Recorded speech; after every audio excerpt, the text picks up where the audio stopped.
Olá, bom dia. Seja muito bem-vindo a essa edição. Nós estamos ao vivo agora, são 10 horas em ponto pelo horário de Brasília. E você confere as principais notícias do Brasil e do mundo desta quarta-feira. Fortes temporais atingiram o Rio Grande do Sul nas últimas horas, com rajadas de vento acima dos 100 km por hora. Uma pessoa morreu em Cachoeirinha, que fica na Grande Porto Alegre, e outras 10 pessoas ficaram feridas. A Defesa Civil emitiu um alerta para chuvas intensas em quase toda a extensão do estado.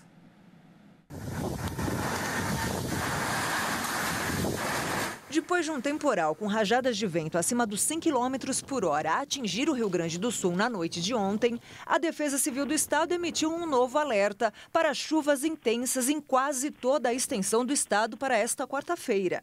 São esperadas ventania, descargas elétricas e possível queda de granizo. Os moradores devem ficar atentos aos alagamentos, cheias e córregos e inundações em regiões ribeirinhas e também podem acontecer na capital e no nordeste do estado, em cidades como Novo Hamburgo e Caxias do Sul. A Defesa Civil orienta a população que vive em áreas com histórico de alagamentos a procurar autoridades municipais para receber orientações a respeito do plano de contingência local.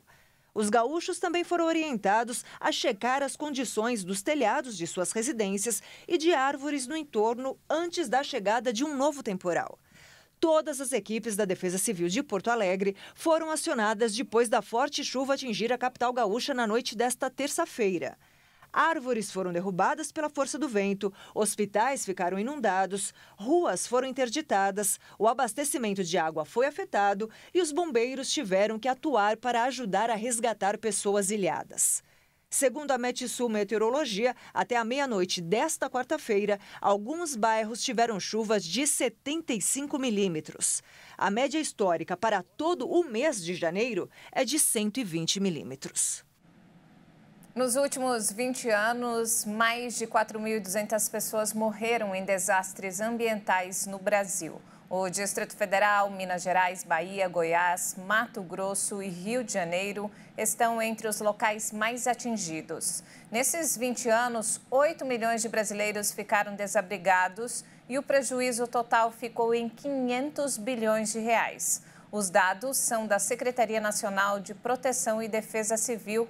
Só no ano passado, 248 mortes foram notificadas por tragédias naturais no país.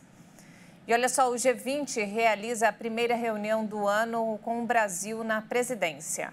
O encontro de hoje vai ser para alinhamento, de objetivos do Brasil aos temas que compõem a agenda da organização.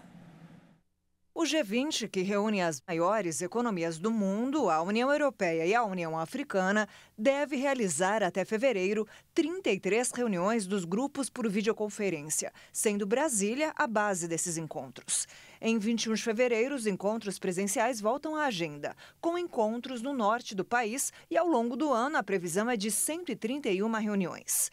O lema da gestão brasileira é Construindo um Mundo Justo e um Planeta Sustentável, com foco no combate à fome, pobreza e desigualdade, além da reforma da governança global e dimensões do desenvolvimento sustentável com foco na economia, no social e ambiental. O ponto alto da presidência do Brasil será a 19ª Cúpula do G20, no Rio de Janeiro, em novembro, com a presença dos chefes de Estado e de governo dos países membros, quando os temas debatidos e amadurecidos ao longo do ano entram para a aprovação do Fórum de Cooperação Internacional. A direção do grupo foi passada ao Brasil pela Índia em setembro do ano passado e o país segue na presidência até o dia 30 de novembro deste ano. A entidade internacional reúne cerca de 85% do produto interno bruto do mundo e responde por 75% do comércio internacional, além de ter 2/3 da população e 60% do território do planeta. É a primeira presidência brasileira no G20, criado em 1999. E nos destaques internacional, Israel e o grupo Hamas, que travam uma guerra em Gaza, chegaram a um acordo para enviar medicamentos aos reféns israelenses e fornecer ajuda humanitária à população do território palestino. Os militares israelenses e militantes do grupo islamista travam uma guerra em Gaza. O porta-voz do ministério, Majed Al-Ansari, anunciou o êxito de uma mediação conjunta do Catar e da França, que permitiu um acordo entre Israel e Hamas para entregar medicamentos para os reféns israelenses em troca do envio de uma carga de ajuda humanitária para os civis na faixa de Gaza. Os medicamentos serão enviados para o Egito, a bordo de 2 aviões das Forças Armadas Qatarianas, para serem transportados até a faixa de Gaza. Das 250 pessoas sequestradas no sul de Israel durante o ataque realizado pelo Hamas em 7 de outubro, mais de 130 ainda estão em Gaza, das quais pelo menos 25 morreram sem que seus corpos fossem entregues, de acordo com as autoridades israelenses. Cerca de 100 reféns foram libertados durante uma trégua no final de novembro, em troca da libertação de prisioneiros palestinos por Israel, como parte de um acordo negociado com a mediação do Catar. E olha só, o aumento da tensão no Mar Vermelho pode afetar o comércio em uma das principais rotas marítimas do mundo. As 3 maiores companhias de navegação japonesa decidiram suspender a passagem de seus navios pelo local. Um porta-voz da empresa Nippon Yusen justificou a decisão para garantir a segurança da tripulação. As empresas Kawasaki Kizen Caixa e Mitsui OSK Lines também suspenderam a navegação pelo Mar Vermelho. Os ataques Houthis, que afirmam agir em solidariedade com Gaza, levaram inúmeras empresas de transporte a evitar esta rota entre a Ásia e a Europa, por onde anteriormente passava 12% do tráfego marítimo mundial. Em resposta a estas ações, os Estados Unidos e o Reino Unido têm bombardeado desde sexta-feira posições deste grupo rebelde que controla grande parte do Iêmen. A situação levantou temores de que a guerra entre Israel e o Hamas na faixa de Gaza se espalhe por toda a região e afete o comércio em uma das principais rotas marítimas do mundo.